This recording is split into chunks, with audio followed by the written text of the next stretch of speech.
Well, hello, everyone. Thank you for joining us here today. My name is Dave Eberly, and I'm the Church and Community Relations Manager here at Lutheran Family and Children's Services of Missouri. And today I'm joined by a very special guest, one of LFCS's very own. This is Cassandra Swartzkopf. She is an MSW, LCSW, and she is here today to talk with us a bit about our habits, both the unhealthy habits, how we develop habits, and what we can do to strengthen good habits moving forward. Before we get into that, I want to talk a little bit about Cassandra here because I am very excited to have her. She's been working with LFCS here for about a little over 2 years. She specializes in working with children and families and has provided trauma-informed mental health services throughout her career for over 7 years.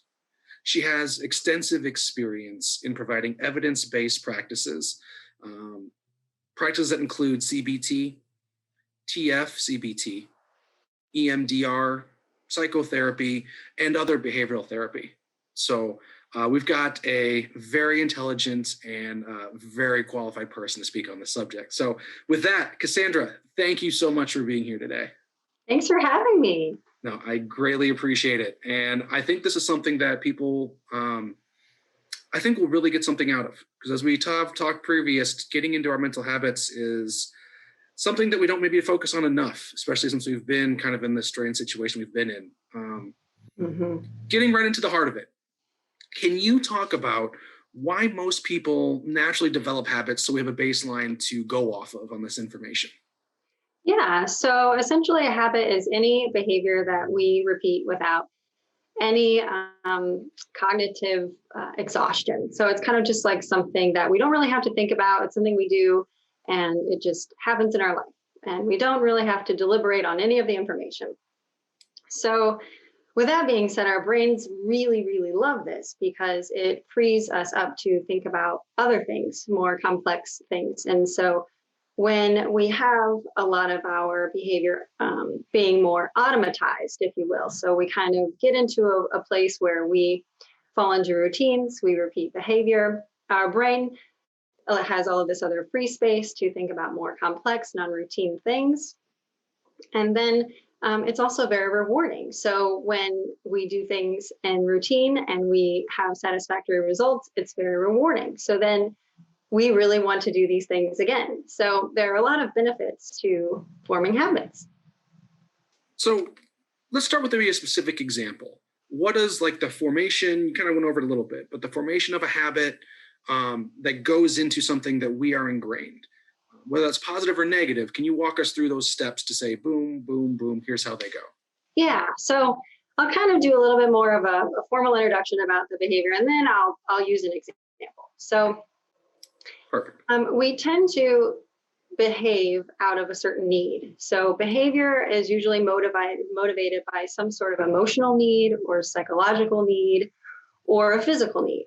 So with that being said, when that a behavior is repeated, then we tend to form these scripts, which basically is a knowledge base running behind the scenes saying that when this particular situation happens, it's okay to react in this way. And then that is how the automation happens. So then we essentially are cued by our environment to have a behavior, then we get rewarded by the behavior. So then we repeat the behavior, and then we don't have to worry about entertaining new information from that point forward.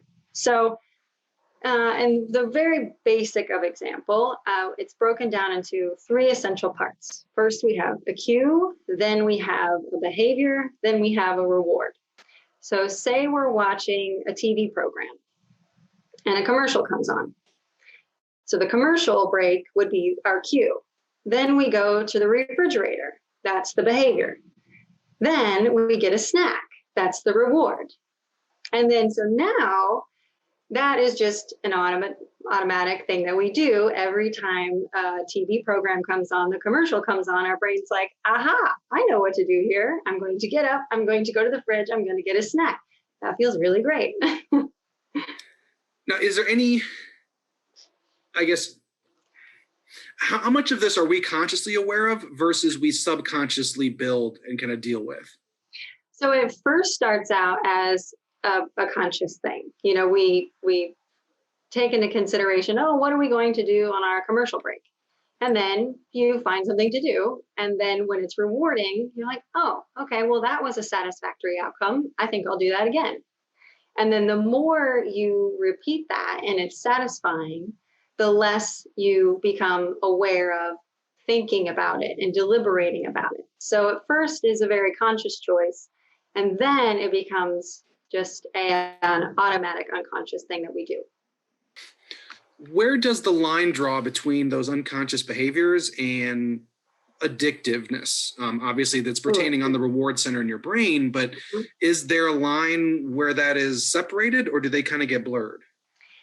They kind of get blurred because the more rewarding the behavior and the more close, so like say you drink alcohol and you are at a party and you love being social and you love drinking alcohol and this is really nice for you and you like that. So then maybe it starts out, oh, you have a few drinks and then your brain is like, oh, this is nice, let's do that again. So then maybe you start noticing that you are now accepting more and more social invites, you're drinking more and more.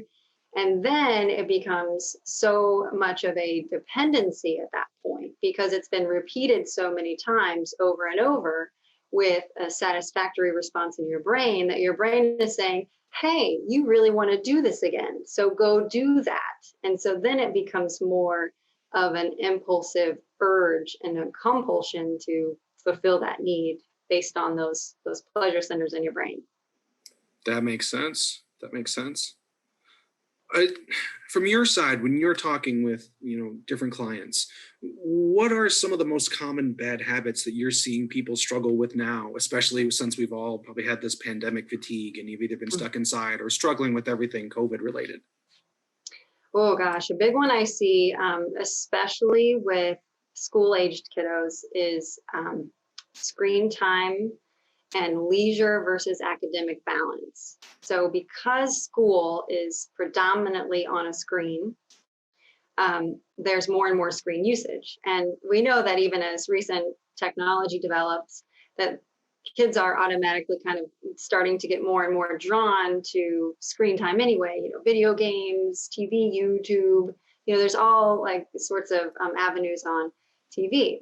So then it becomes a mental training, and a thinking, and then an emotional thing too. So, habits are interesting in the way that, they don't just affect behavior, they also affect that entire triangle known as a cognitive triangle, which is the thoughts, feelings, and actions. So, we also have to take into consideration the things we start to think around when it comes to these behaviors and the things we start to feel when it comes to these behaviors, because they're all connected and they all can, influence in positive and negative ways.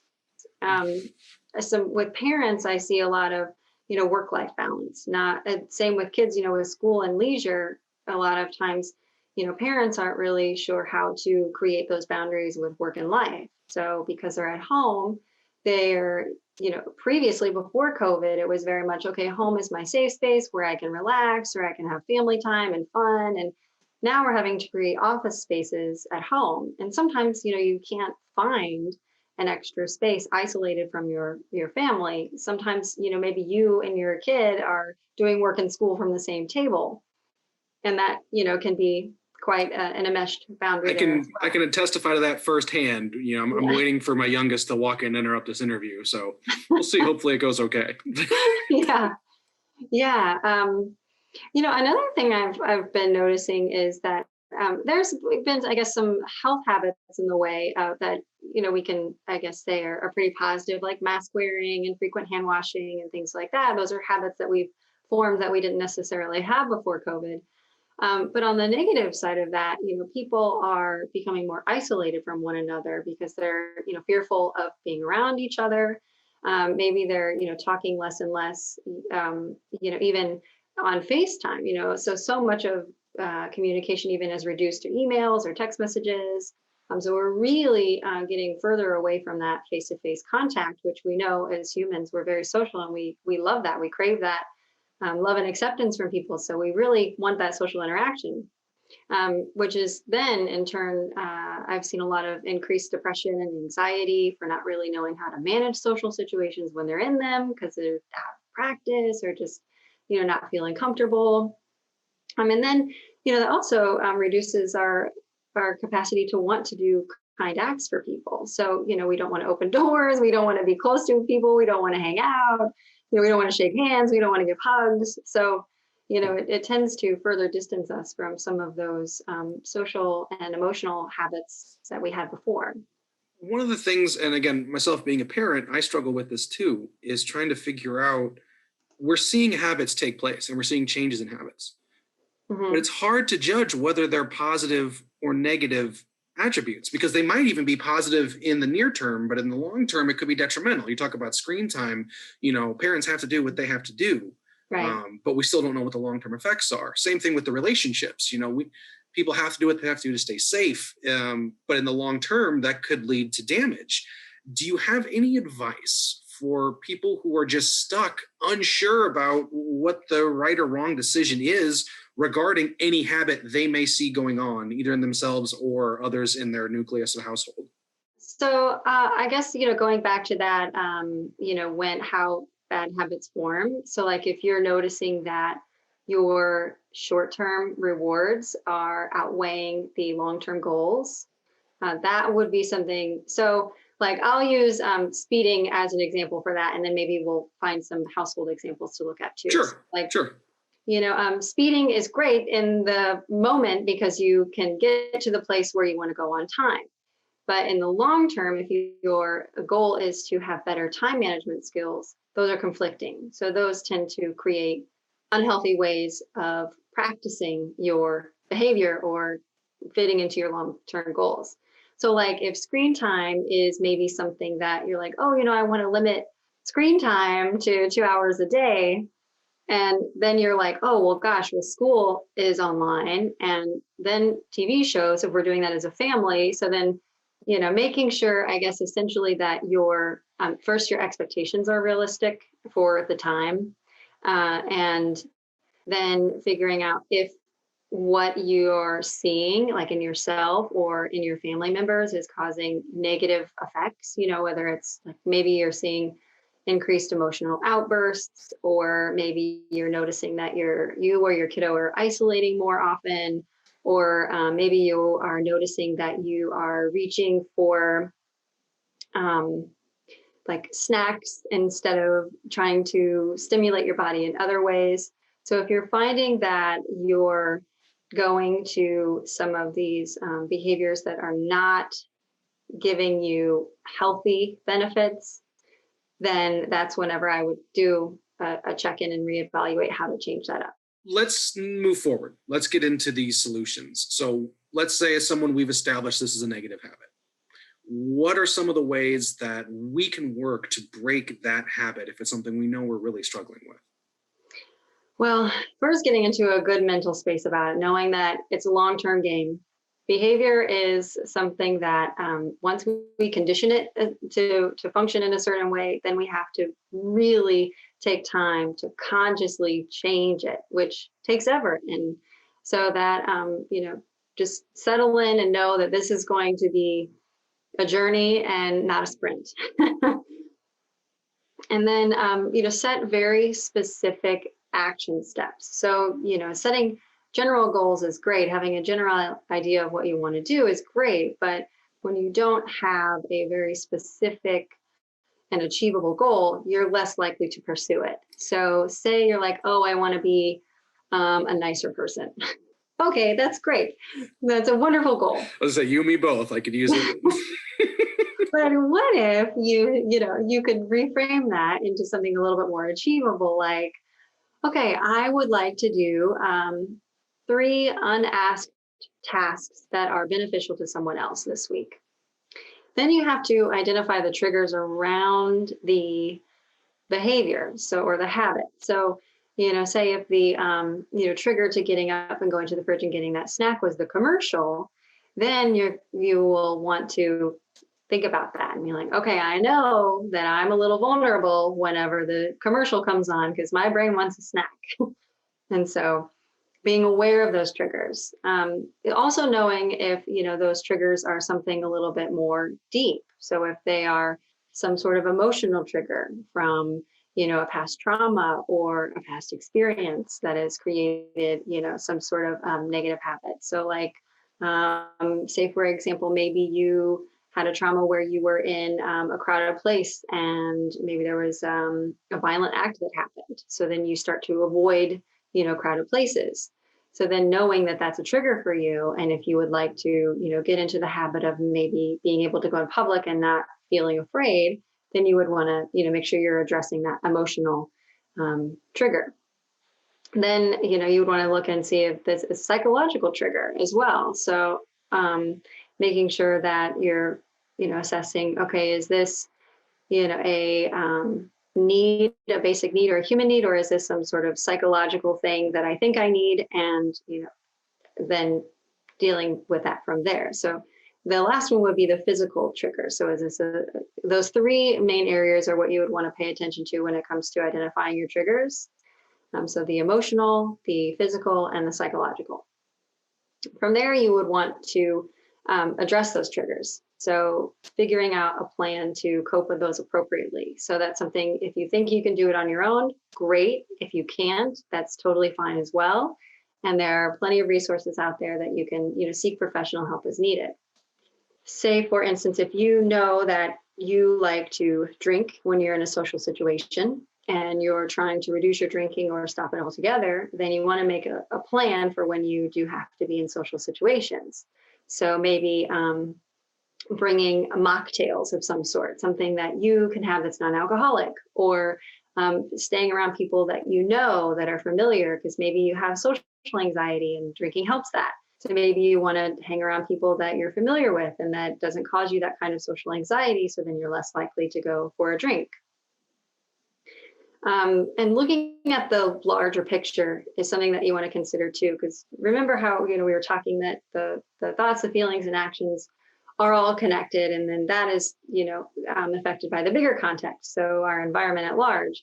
So say you want to get into exercising and you are having a difficult time getting motivated. So maybe you set your clothes out, your workout clothes out before you go to bed. You put your shoes, your running shoes, near the door. So you don't really have to think about those things. You can kind of just get up, put your stuff on and get out the door, or go into your home gym or wherever it is, so that you're using those cues, right? So how we talked about cues earlier. So now we're replacing right. the negative cues from before, and we're using it in a healthy way and finding ways to replace that.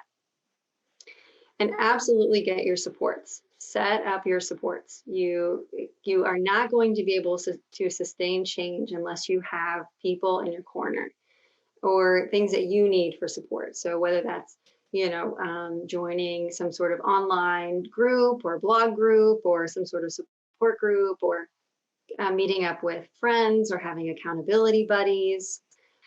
If you're not getting those supports, and you're not putting these other things in place, it's just so hard to maintain creating new habits. So that's why it's also important to reward yourself. So if you are working on something very diligently and consciously, you want to reward yourself for those things, because remember, rewards are paired with behavior and we love it. So when we reward ourselves for the behavior we want, we'll do it again. It's just a little cycle of retraining there. Yeah, exactly. So, and be persistent and be patient. You are going to find times whenever you're trying to get rid of an old habit and replace it with a new one. It's just going to take time and patience, and you're going to slip up. It's just going to happen. And when it does, you just say, oh, okay, well, that happened, and let's get back on track. And, don't beat yourself up about it. Try not to shame or blame yourself, because that's just going to take you right back to where you don't want to be. Now, things like addiction are going to take longer, and you're going to need a lot more support in order to get that turned around, because at that point, you are really talking about, change the brain chemistry over time that is just going to take more than, a cheerleader inner dialogue going, yeah, good job, go for it. I mean, you've really, at that point, there are other needs in place, like medical and physical needs that need attention. But for some everyday things that you're just like, okay, I really know that I shouldn't be eating that. I really want to change that. Or I know I should be working out more, or I know I shouldn't have so much screen time. Those kinds of things are easier to target when you've got your plan and you set up your supports and you really, really work at it. Last question, because I know we're a little bit short on time here, and I'm going to put you on the spot a little bit. Okay. From what you have seen so far since pandemic has started, do you have any examples of any of your clients that have shown success in breaking a negative habit or making a positive change in their life through changing habits that you would be able to share as sort of a way to end on a positive note to show that it can happen? It's very doable. Yeah. Well, so I guess a few come to mind in particular, one being a individual who had a habit of reacting very strongly emotionally whenever they didn't something didn't go their way. So their automatic reaction was to be aggressive, whether that and it wasn't necessarily physically aggressive, but just verbally aggressive. Um, and it was interesting because the more I had assisted this client with looking into that, they weren't even aware that that was their communication style. So it took several times of assessing and asking questions, and then kind of figuring out, like, well, what happened first, what happened next, what happened after that, and then seeing a pattern of, oh, well, when someone says something that I don't like, then I become aggressive. And so then, learning about the different communication styles, learning how assertive communication is a better choice in that particular situation because aggression usually escalates, then practicing that in session with the kiddo, and then the kiddo going outside of session and practicing. I mean, this took, several months of, trying and working at it. Sure, But sure. the reward was that the relationships got better, and that was so much more rewarding for this kiddo than to constantly be fighting with the parent or the sibling. And so it was really, really nice. I even got a nice email from the parent, was just like, thank you for what you're doing. They're not screaming at me. I love this, keep it up. And I was like, anything for you guys. Way to go. Any closing words, any final things you want to say before we sign off here? Just be patient with yourselves. And, we all have habits. Some are more helpful than others. And, nobody's perfect with it. And, when you need somebody, reach out, and there's no shame or blame in that. One day at a time. There you go. Well, Cassandra, thank you again so much. I greatly appreciate it. And if any of you are seeing this video and seeing that maybe you do need a little bit of help, please don't hesitate to reach out to us here at Lutheran Family and Children's Services. We're here to help however we can. We have resources, we have availability to try to help you. And if you're curious, anywhere across the state of Missouri, please give us a call at 866-326-LFCS. So with that, we thank you very much for watching. Have yourself a wonderful day, and please try to take care of each other as we move forward. Thanks, everybody.